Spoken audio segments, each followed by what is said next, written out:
Quick question. When was the last time you had fun before finishing your to-do list? If your answer is never, then this episode is your intervention. Look, if you're waiting for the world to calm down before you allow yourself to be happy, that's a problem. Today, not only am I giving you permission to be happy, but I'm begging you not to treat your joy like a reward for surviving the week, but like a tool. Welcome back to your Southern Lesbian. Your Southern Lesbian, traveling the globe again from London to California with a little bit of Carolina. Hey y'all, welcome back to your Southern Lesbian. I am Ashley Hydrick. And big news out of Palm Springs today, y'all. The Dinah has officially changed hands after 35 years. I gotta read this to y'all because I don't memorize all this stuff. After 35 years of building the world's largest queer women's party, founder Mariah Hanson is stepping down. She's handing the keys, y'all, to Bella Barco and Rose Garcia, who aren't some random suits trying to monetize our culture. They've been in our world forever. Y'all know Rose, right? These two have been running the show behind the scenes for years. Bella on operations and Rose is the MC. So they know exactly where the bodies are buried, right? Metaphorically speaking. They're launching as BellaRose Productions with a promise to keep the legacy alive while giving the festival a facelift. Mariah Hanson will be sticking around as a consultant, which is great news. She's built quite the legacy, but let's be honest, this isn't just like a reboot of the brand. This is a promotion for these two ladies who greatly deserve it. They're two of the best in the biz. They'll still be at the Hilton and the Hotel Zoso. At least they didn't relocate us, y'all, to like Nebraska. The new owners, y'all, are doubling down on keeping it a safe space for everyone. That's for lesbians, bi, trans, non-binary folks, which is the whole point, isn't it? The full lineup will drop in June, so y'all don't come at me with who's playing. I don't know. Quick sidebar, y'all. I saw Lady Gaga perform at the Dinah when she was first emerging onto the scene, like in 2009. Just Dance was already a big hit, and Poker Face had just come out, and we were like, okay, Lady Gaga, whatever, that'll be fun to dance to. Oh my God, y'all. She came on stage with that voice in this little, not really little, but hotel ballroom, you know, and she's like right there on the stage in front of me, and that voice, y'all, and all her big persona, and we were just like blown away. I'm telling y'all, there was not like a dry eye in the lesbian audience. She was so captivating, and I just remember her singing and playing the piano, and with the heel of her shoe, like to hit the high notes. She was playing down here. Anyway, incredibly talented woman, and she like rode out on the stage in a scooter, on a Vespa. Anyway, it was really, really cool to see her in that kind of venue, and that's one of the really cool things about the Dinah. Not only has it always been like spring break for lesbians, I guess now it'll be fall break for lesbians, but it's a great place to build community if you've never been. It's a lot of pool parties and fun, and they have their own version of the white party where everybody wears white and dances in the evening, and I've always made a ton of friends at these events. And they showcase like really cool up and coming talent. So if you've never been, I highly encourage you to check it out. I'll put the link in the show notes. Y'all, Lesbian Visibility Week 2026 was a big success this year here in London again. This year's focus was on health and well-being. I was lucky enough to attend the community panel of some fabulous ladies who are like pillars of the lesbian community here in London, and I'm gonna tell y'all about them real quick. We had Jenny Rowland from Sapphic Socials, which is one of the biggest and coolest lesbian meetup groups in London. Jay, as she likes to be referred to, is constantly switching it up, and y'all have heard me talk about the lesbian meetup groups here, right? So Jay's group is so cool because she's constantly switching it up by doing things not just like drink nights out, but theater, kayaking, bingo nights, drag bingo nights. They're super fun, y'all. Picnics, you know, all kinds of fun stuff, y'all. It's great, really great. It was so cool to have her on the panel talking about her group Sapphic Socials a bit. We also had Nikki from Mint Events, which Mint Events, if y'all aren't familiar,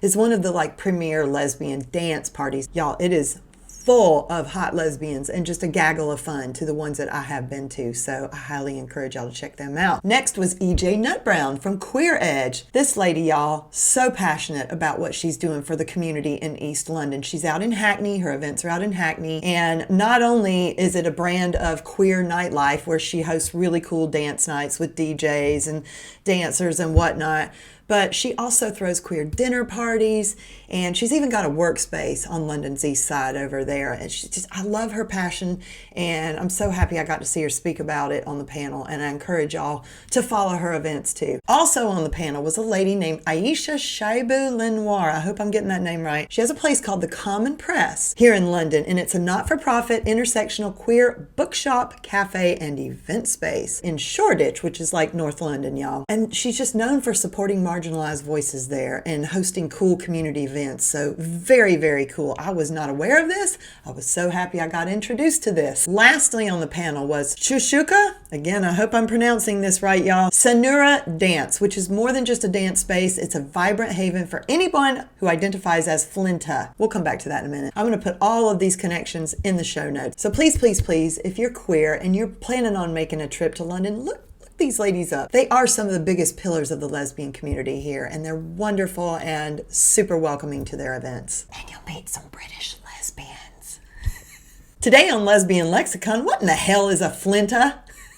Well, I didn't know either. I was feeling more than a little embarrassed about it around some of the younger generation lesbians. So I'm going to tell you, it's a German acronym, and it stands for Female, Lesbian, Intersex, Non-Binary, Trans, and Agender People. No, turns out it's not a TV show from the 70s or a vitamin.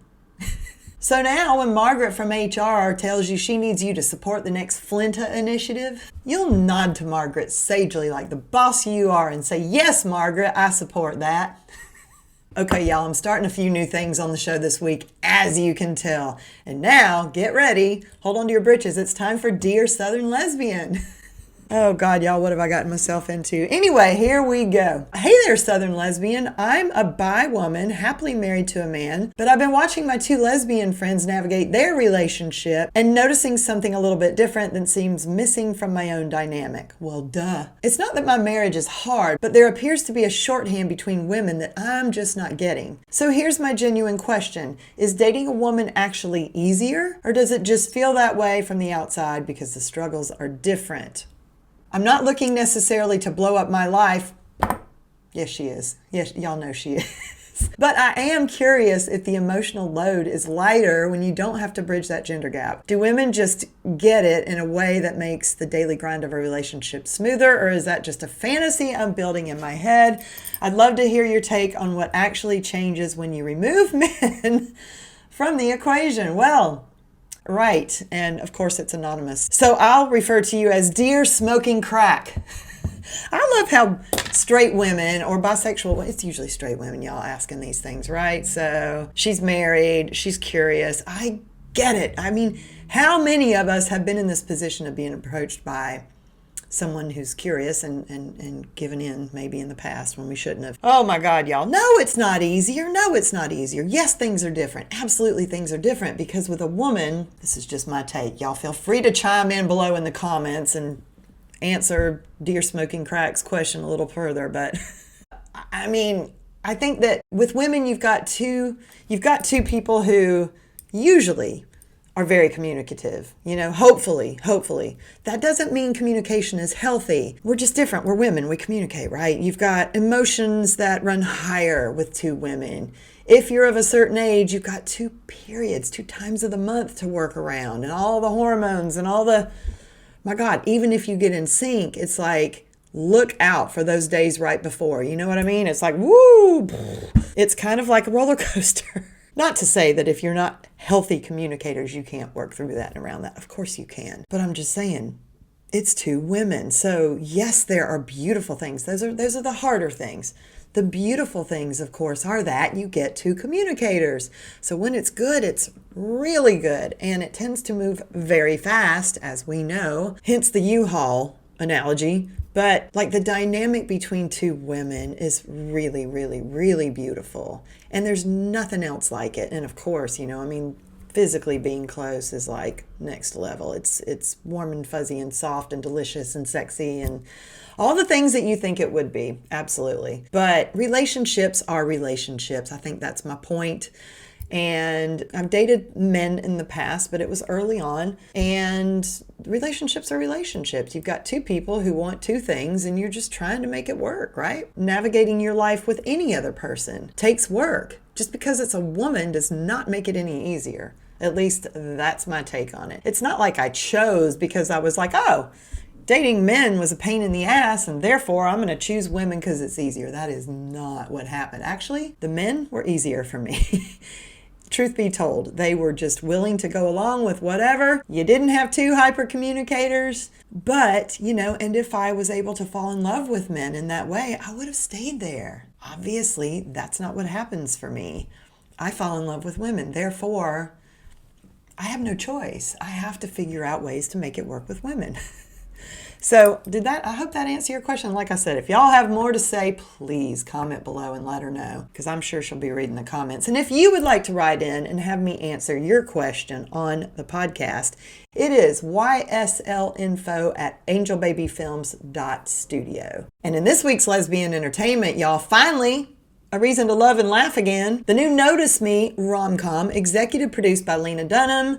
Y'all know her from Girls, right? Features I Kissed a Girl's lesbian fan fave, Amy Spalding. The official trailer is out now. Link will be in the show notes if y'all want to check it out. The short film starring Amy Spalding and Francesca Amawuda Rivers, y'all, I apologize for butchering people's names, is directed by Amy Leonard. The film focuses on queer longing and the ridiculous lengths that lesbians go to for connection and neighbors, set in London's East End. Keep an eye out for Notice Me Film on TikTok. Again, link in the show notes. And I'm so excited about this because I agree. Like, have y'all seen the lesbian community getting all riled up about the fact that I Kissed a Girl was canceled and then apparently maybe being repicked up? And we need real representation. And as toxic as some of that stuff was, there were moments of it that we all could relate to because those were real lesbian relationships. Y'all know, I think I speak for the lesbian community when I say we do not have enough representation, real representation of healthy love, happy endings in lesbian films. Like, it's just not a thing. There are very few. And I know y'all are going to come at me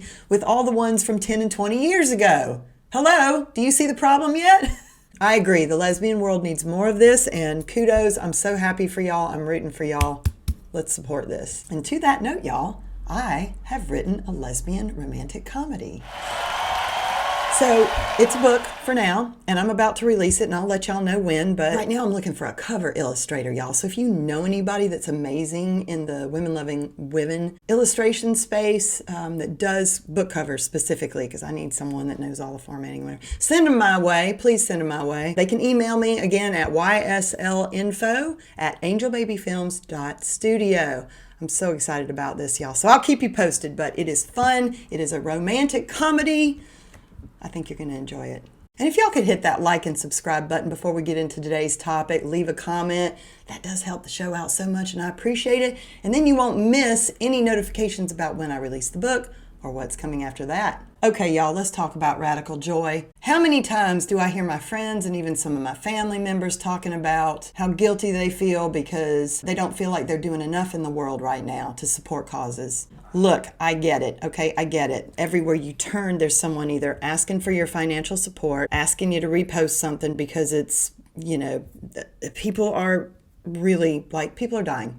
Let's be real. People are dying. People are struggling. People are in a bad place. So, and here's the thing though, and I've said this before, if you feel like there's something you can do to support, even in a small way. If you can give $5, if you can give more, if you're in a place to support certain things, I would just say you can't allow yourself to get overwhelmed by, there was a lot of homeless people, right? And I don't blame them. Shit, if I was homeless, I'd want to live in LA because the weather's phenomenal. And there's people there with a lot of money who can give handouts, right? So, you walk by a lot of homeless people, even coming up at traffic lights in the car. LA's a big drive-in city, right? So what I would do is I would set a certain amount of money in my console there, and that was my weekly allowance to give out to people that needed help, and that was it. And when I was out, I'd say, I'm sorry. I wasn't going to get myself into a hole or deplete myself or my finances. You know what I mean? It's like everybody has to look out for themselves. But yes, I do think if you can allot and set aside something that you feel good about giving, it makes you feel good, it helps them, but you also get to have that boundary of protecting yourself, right? So let's talk about where the joy comes in. So raising your vibration, as we like to say in the woo-woo community, y'all, it's not just crystals. It's actual dopamine for your brain and your system. And have you ever noticed Have you ever noticed, and if you haven't, I want you to actively try this, that when you're happy and you've just done something that you really love, that your body stays in that state, for a while. You look at problems differently all of a sudden. Things that got on your nerves earlier in the day maybe don't bother you so much. You know what? It wasn't that big a deal earlier on that Broomhilda called me fat earlier, or whatever it was. You know what I mean? It's just easier to let things slide that shouldn't be irritating you, shouldn't get under your skin. I find it's a lot easier for me then to go and sit down and look at my problems, because I'm not just in a state of depression. I'm not in a place where I'm carrying the weight of the world on my shoulders. And especially first thing in the morning, like when you're in a hard space, when you've got financial difficulties, when you've got relationship problems, when you've got health issues, when there's family things going on, whatever it may be, right? There's a moment where you sort of wake up and you're like, oh, life is good. And then instantly the day starts coming in of like, oh God, today's Monday. Oh God, here's what I have to deal with today. Oh God, oh God, oh God. And it all starts piling back in. You had a break while your body was asleep, right? You were off in dreamland. Life was good. So it's kind of the same when you do something for yourself that makes you happy. Or if you meditate. I found this too, if you meditate. It gives your brain a break. And y'all, we have to have it. We have to have it these days to stay regulated. Because if your body doesn't stay regulated, what happens? You stay in fear. Like, you can't have it both ways. I'm sorry, but you can't. You're either in fear or you're regulated. So if you are able to respond to people from a space of calmness and kindness and love, you're regulated. You're in a good space. Good job. If you're reacting from a place of fear or negativity or worry, you're not grounded. You're not regulated. So you need to do something about that, right? Easier said than done, lesbian. I get it. What I'm trying to do is tell you that it's not all out of your control. There are things you can actively do, because the only place you're really living is right here, right? So when you learn how to get control of this more, your entire outlook on life changes. It's not all about Broomhilda calling you fat. Or, I get that there are real world problems. I get it. But I'm saying how you handle them, how you respond to them is everything. And it sets you up for what comes next. So do you want to stay in a cycle of fear? Or do you want to get out of that? And do you want to learn how to take back your own mind and do it differently? So I'm going to give you some real world examples now of what I've been actively doing that's making a huge difference for me. I don't talk about the problems that I got going on right now here, but I've got plenty. Trust you me, I've got plenty. But I wake up every day and I'm very, very aware now of the thoughts that come in the morning. And I'm very aware to stop them the minute they start happening. Flip that script and say, you know what? I'm really grateful that I get to live here in London. This was a dream for me at one point, right? And here I am living inside that dream. Thank you, God. Thank you, universe, whoever you believe, energy, whatever. I'm really grateful to be here. I'm really grateful that I'm in a walkable community. I'm really grateful that I have the river nearby to walk on and that I found a place to horseback ride. Like, who gets to do that? I feel very lucky. Very grateful for new friends I've made in pickleball. They are my lifeline right now. And that game is helping my mental health so much I can't even tell you. You know why? Because it forces me to be present. Pickleball is a game that moves so fast. If you're not paying attention, you're taking it out. You're going to get body bagged, tagged, whatever. So I love that, because when I'm there, I cannot think about anything else other than, is that ball coming right at me? Anything you can find to do that keeps you present, which is why when you learn how to meditate properly and you're able to sweep those thoughts outside your mind and stay focused, it's so helpful. Because when you are in a state of being present and recognizing what's right in front of you, for me this also happens when I drive, because I have to pay attention to what's right in front of me, right? It doesn't allow all that other stuff to come in if you're truly, truly focusing on what's in front of you. And that gives your mind a break. And when you give your mind a break, you regulate. And when you regulate, guess what happens?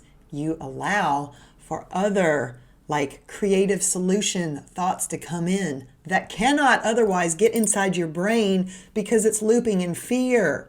So what you want to do is break that cycle and allow space for other things to come in that are healthier, That's why this is so important. That's why meditation is so important if you haven't tried it. That's why I'm saying joy is so important right now too. So for me, it's pickleball. For you, it could be whatever you're into. So the bonus to me playing pickleball is that I also get a great workout in it, and it doesn't even feel like it. I'm having so much fun laughing with people. I don't even feel like I was working out. Win-win, you know? So also this weekend, I really have wanted to see that Billie Eilish movie. And I know y'all, I'm a 55-year-old lesbian. Don't judge me. I think that Billie is one of those artists, and there are so many artists that inspire the crap out of me, y'all. She's so young, and she has learned so early how to embody her own authenticity and share it unabashedly with the world. When you see that, and when you see how beautifully she has allowed that channeling to happen, right? She's regulated, all these beautiful thoughts coming. Because let's be real, like I really am of the belief that we receive these creative thoughts. I don't think they come from nowhere. I think that they come from like our higher selves when we're in our best states, you know? And I just think it's really cool to watch her. Good Lord, what she's built. Is she like 21? I don't even know, but she's been doing this since she was like 13. Anyway, point is, none of my friends wanted to go with me to see that movie. And I get it. So I was like, damn it, y'all. I want to see the movie. So I took myself. And then I had a moment as I was going, and I was almost backed out of it day of, because I was like, Ashley, are you really going to go sit with a bunch of 20-year-olds today? Yeah, apparently so. So I get there, you know, I'm in line with all the 20-year-olds getting the popcorn and our 3D glasses, because it was shot in 3D by James Cameron, which is so cool. And it was like being at the concert. I didn't get to go to the concert, and so the film was really cool. But yeah, it was awkward. Heck yeah, it was awkward when I went in and sat down, and the girls sitting around me were like, "Are you going to sing?" And I'm like, "Of course I'm going to sing." And they were like, "Great, yeah, that's awesome." So when the show started, like, you know, everybody was singing. It was so fun. And crying, right? Because it's emotional for a lot of people. She's such an inspiration to a lot of people. So the girl next to me, I could just hear, I was trying not to stare, but I could hear her just sobbing through a lot of that stuff. And it was so beautiful. And I cried a couple times because of the way it was affecting her and the kids on screen that have this beautiful example of somebody moving through the world, fully embodied, fully regulated, doing the thing that she loves, right? Anyway, it was so cool, y'all. My point is, if you really want to go do something and you don't have anybody to do it with you, so what? Go do it. Yes, it's a little uncomfortable for this long, and then you're fine. And then when I came out of that film, I was actually so grateful that nobody did come with me, and no offense to my friends. But, you know, when you love an artist that much and you love their music that much, it's like, I don't want anybody distracting me. I don't want anybody's commentary over here, judging, like, oh, you know, that's not really my thing or whatever. Because I did make the mistake of telling some friends afterwards that I went, and they were like, hey, you know, not really my thing. Okay, fine. Well, guess what? That's why you didn't come with me. You have to find ways to inject yourself with these types of sparks in your life, right? So for me, joy is no longer something that I schedule if I have time. I schedule it like it's a freaking doctor's appointment, y'all. I'm not joking. At the beginning of every week or sooner, I make sure I have at least 2 days in there where I am doing something really ridiculously fun. So usually it's 2 days of pickleball, let's be real. But it could be, you know, could have been the horse riding, or this week it was the film too. But man, it just fills me up in such a way I cannot get that. You know, otherwise, if I just stay in that daily grind and am continually doing what I have to do, I'm going to burn out, maybe get sick. I'm not going to give you 100% because I'm not operating at full capacity, right? So I just wanted to share that with y'all, and just start small. It doesn't have to be taking yourself to an expensive concert or whatever. Just, but please make a list for yourself of like, hey, these are the things I'd really love to do more in my life. Or start, you know, if you've got a hobby that you've been thinking, oh, that sounds kind of cool, and I'd like to figure out how to start. So that's what I got for y'all today. Be happy on purpose, please, and do not feel guilty about it. Don't let anybody make you feel guilty for it, because you got one person in this world that's going to take care of you ultimately, and that's you. One person's head that you got to live inside in this world, and that's yours. Now, I promised y'all a little something different on today's episode, and I'm serious about building community, and I'm serious about talking about serious things, but sometimes you just need a little fluffy love. So welcome to Critter Cam.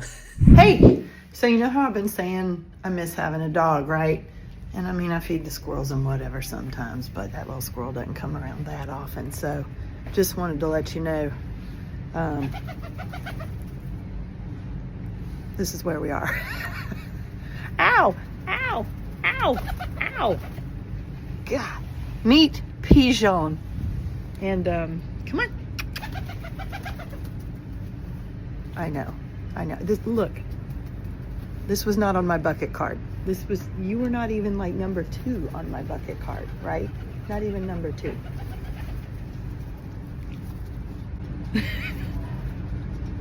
I mean, I guess he's kind of cute. You're kind of cute. You're kind of cute. I don't mind feeding you. In other news, we now also have this one trained to hop up here on top of the governor of North Carolina, as it turns out. It's much safer for him up here, so he's not down there on the ground where all the dogs come through. But listen, I'm doing what I can, okay? Thank y'all so much for being here. Oh my God, this community means so much to me.